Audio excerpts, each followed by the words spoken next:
안녕하세요. 오늘은 전원주택을 팔고 떠나는 이유에 대해서 살펴보도록 하겠습니다. 이것은 전원주택을 선택할 때 중요하게 체크해야 되는 사항과 맞물리는 거라고 볼 수 있는데요. 첫째, 본인의 성향을 잘 생각하셔야 됩니다. 막연히 은퇴했기 때문에 시골에 가서 전원 생활을 해야 되겠다라고 마음을 먹었다면 분명히 후회하게 됩니다. 본인의 성향이 평소에도 집안에서 조용한 삶을 잘 즐기고 답답해하지 않고 또 자연 속에서 힘을 얻는지 본인을 잘 살펴보셔야 됩니다. 그렇지 않으면 나중에 오히려 시골이 좋아서 전원 생활이 좋아서 들어오지만 그 조용함 때문에 답답해서 다시 떠나는 사람도 많이 있습니다.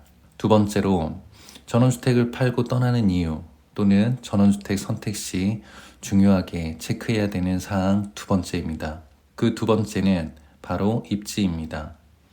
아파트도 입지가 중요하겠지만 전원주택도 입지가 굉장히 중요합니다. 수도권 또는 원래 나의 주 생활 지역과 거리가 얼마나 떨어져 있는지가 굉장히 중요합니다. 수도권을 예로 든다면 차로 1시간에서 2시간 내로 걸리는 곳이 적당합니다. 그래서 양평, 가평, 남양주 또는 아래로는 용인, 화성, 왼쪽으로는 김포, 파주 등 이 지역들이 전원주택지로 선호되는 지역입니다. 입지에는 주변 기반시설이 어떤지도 살펴보아야 됩니다. 만일 미성년 자녀가 있다면 학교가 있는지, 쿨버스를 운영하는지, 아이가 아플 때, 몸이 안 좋을 때 갈 수 있는 병원이 있는지, 그리고 대형마트는 아니더라도 중소 사이즈의 마트가 있는지를 살펴보셔야 됩니다. 세 번째, 황금성입니다. 전원주택 특성상 황금성이 떨어질 수밖에 없습니다. 하지만 앞에서 말씀드린 입지를 잘 분석하고 또한 미미하더라도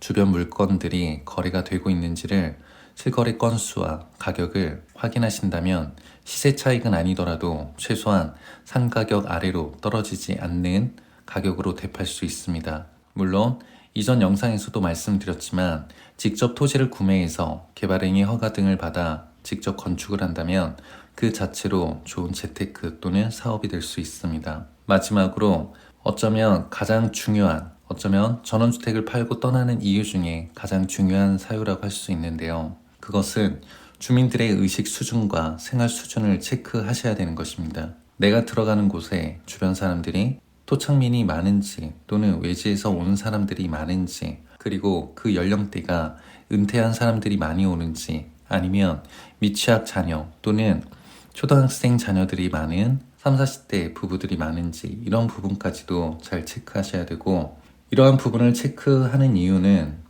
향후 원하지 않는 갈등 상황이 발생할 수도 있기 때문입니다. 갑자기 말도 안 되는 사유로 길을 막는다거나 이유 없이 괴롭히는 텃세로 삶 자체가 지옥이 될 수도 있으므로 여러 번 방문해서 살펴보시기 바랍니다. 어떻게 알아보느냐? 그 방법은 그 지역 읍면동사무소에 전화를 해서 총무팀 쪽으로 연결을 해서 물어보시면 됩니다. 그 지역의 인구 구성은 어떤지 또는 연령대가 어떤지 그리고 민원 수준은 어떤지 말도 안 되는 민원을 넣는 경우가 많은지 이런 부분들을 좀 물어보시면 어느 정도 그 동네 분위기를 알 수 있습니다. 이렇게 전원주택을 팔고 떠나는 이유 또는 전원주택 선택 시 주요하게 체크해야 되는 사항 4가지에 대해서 살펴보았습니다. 이 부분들이 사람들마다 조금씩 다를 수는 있겠지만 최소한 이 정도 체크를 한다라고 하면 즐거운 전원생활 또는 후회 없는 전원생활을 누릴 수 있을 것입니다.